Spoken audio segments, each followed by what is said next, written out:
नमस्कार दोस्तों।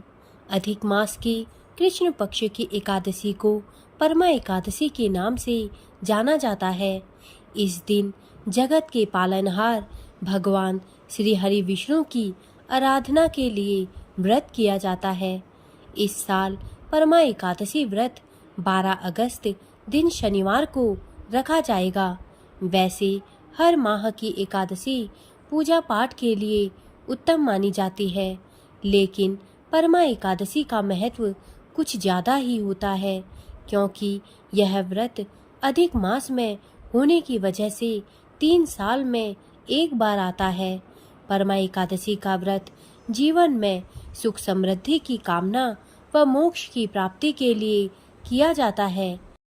दोस्तों, पंचांग के अनुसार इस साल अधिक मास के कृष्ण पक्ष की एकादशी तिथि की शुरुआत 11 अगस्त दिन शुक्रवार को सुबह 5:06 पर हो रही है। यह एकादशी तिथि 12 अगस्त दिन शनिवार को सुबह 6:31 तक मान्य रहेगी। उदया तिथि के अनुसार एकादशी का व्रत 11 अगस्त को रखा जाना चाहिए, लेकिन तिथि क्षय होने के कारण परमा एकादशी का व्रत 12 अगस्त को रखा जाएगा। दोस्तों, 12 अगस्त को परमा एकादशी की पूजा का शुभ मुहूर्त सुबह 7:28 से सुबह 9:07 तक है। इस समय में आपको भगवान विष्णु की पूजा कर लेनी चाहिए। इस दिन परमा एकादशी पूजा के लिए 2 घंटे से कम का समय है। जो लोग परमा एकादशी का व्रत रखेंगे वे 13 अगस्त दिन रविवार को सुबह 5:49 से सुबह 8:19 के मध्य पारण कर सकते हैं। इस दिन द्वादशी तिथि का समापन सुबह 8:19 पर हो रहा है। द्वादशी तिथि के समापन से पूर्व एकादशी व्रत का पारण कर लेना चाहिए।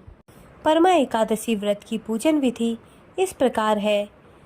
अन्य एकादशियों के व्रत के समान ही परमा एकादशी का व्रत भी एक दिन पूर्व यानी दशमी तिथि की रात्रि से ही प्रारंभ हो जाता है। दशमी की रात से ही मनुष्य को ब्रह्मचर्य का पालन करना चाहिए। परमा एकादशी के दिन प्रातः काल स्नान आदि से निवृत्त होने के बाद साफ स्वच्छ वस्त्र धारण करें। इसके बाद भगवान विष्णु की प्रतिमा के समक्ष हाथ में जल और पुष्प लेकर व्रत का संकल्प लें। संकल्प लेने के बाद पूजा स्थान पर एक चौकी पर कलश की स्थापना करके उस पर भगवान विष्णु की प्रतिमा रखें, फिर उसकी पूजा करें। भगवान विष्णु की प्रतिमा को पंचामृत से स्नान करवाकर नैवेद्य अर्पित करें तथा फूल अर्पित करें और धूप दीप से आरती करें। यदि आप स्वयं ये पूजा नहीं कर सकते तो किसी योग्य विद्वान ब्राह्मण से भी पूजन करवा सकते हैं। इसके बाद परमा एकादशी व्रत का महात्म्य और कथा पढ़ें या सुने। फिर विष्णु सहस्त्रनाम और विष्णु पुराण का पाठ करें। पूरे दिन भगवान विष्णु के मंत्रों का जाप करते रहें तथा शाम के समय भगवान विष्णु की आरती उतारने के बाद फलाहार ग्रहण करें। परमा एकादशी व्रत के दिन रात्रि में शयन नहीं करना चाहिए, बल्कि भजन कीर्तन करते हुए जागरण करें। अगले दिन सुबह जल्दी उठकर स्नान आदि से निवृत्त होने के बाद भगवान की पूजा करें तथा किसी ब्राह्मण और गरीब को भोजन कराएं और दान दक्षिणा देकर विदा करें। इसके बाद खुद भी भोजन कर अपने व्रत का पारण करें। दोस्तों, यदि आप धन संकट से गुजर रहे हैं या दरिद्रता से परेशान हैं तो आपको परमा एकादशी का व्रत जरूर करना चाहिए। इस व्रत को करने से धन संपत्ति की प्राप्ति होगी तथा जीवन में आर्थिक संपन्नता आएगी।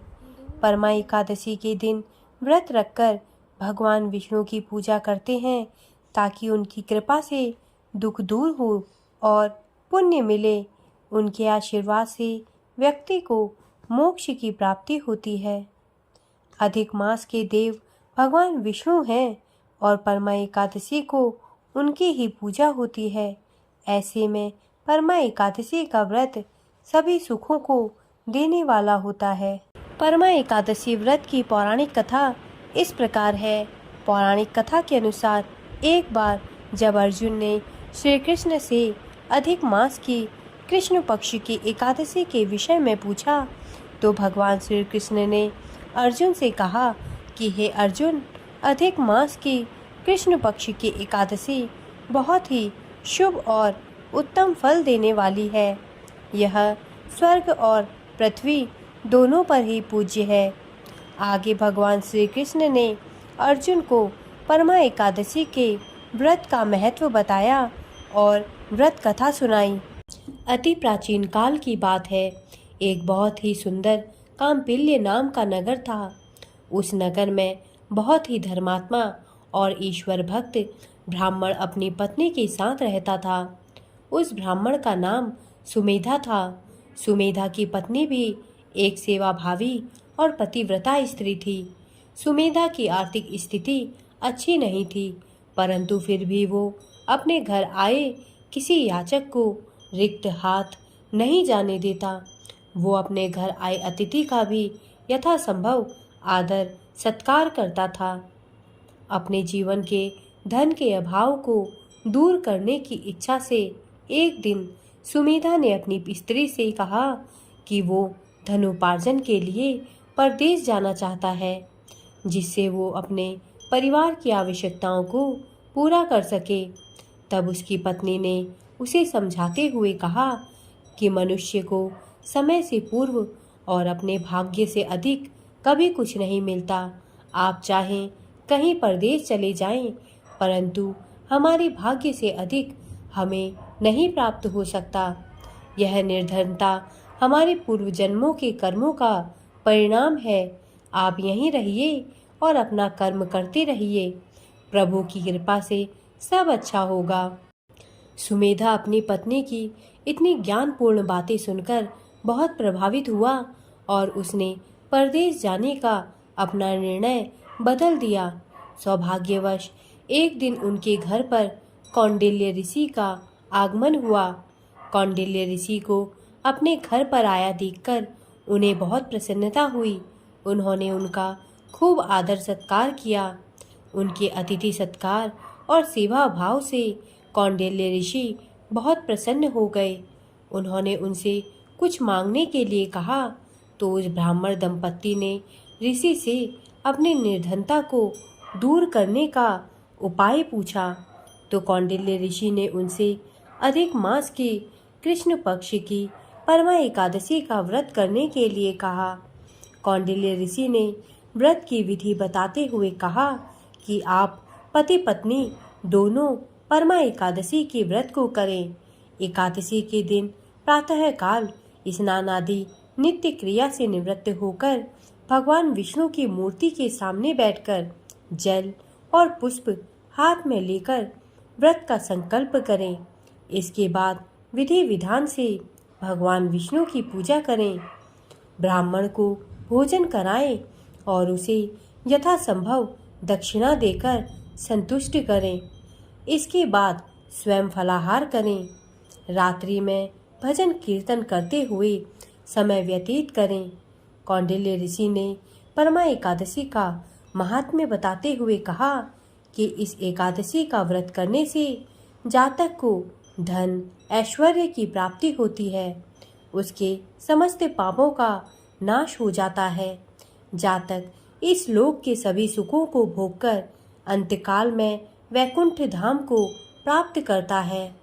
इस व्रत का पालन करने से भगवान की कृपा पाकर कुबेर धनाध्यक्ष हुए। कौंडिल्य ऋषि के बातें सुनकर सुमेधा और उसकी पत्नी बहुत आशान्वित हुए और परमा एकादशी पर सुमेधा ने अपनी पत्नी के साथ व्रत रखा और पूरे विधि विधान के साथ उसका पालन किया। इस व्रत के प्रभाव से उनके जीवन के सभी कष्टों का नाश हो गया। उनकी दरिद्रता दूर हो गई और उनके पास धन धान्य की कोई कमी नहीं रही। वो दोनों समस्त सांसारिक सुखों को भोगकर अंतकाल में वैकुंठ धाम को चले गए। भगवान श्री कृष्ण ने अर्जुन से कहा कि हे अर्जुन, जो भी मनुष्य परमा एकादशी के व्रत का पालन विधि विधान से करेगा, उनका अवश्य ही कल्याण होगा।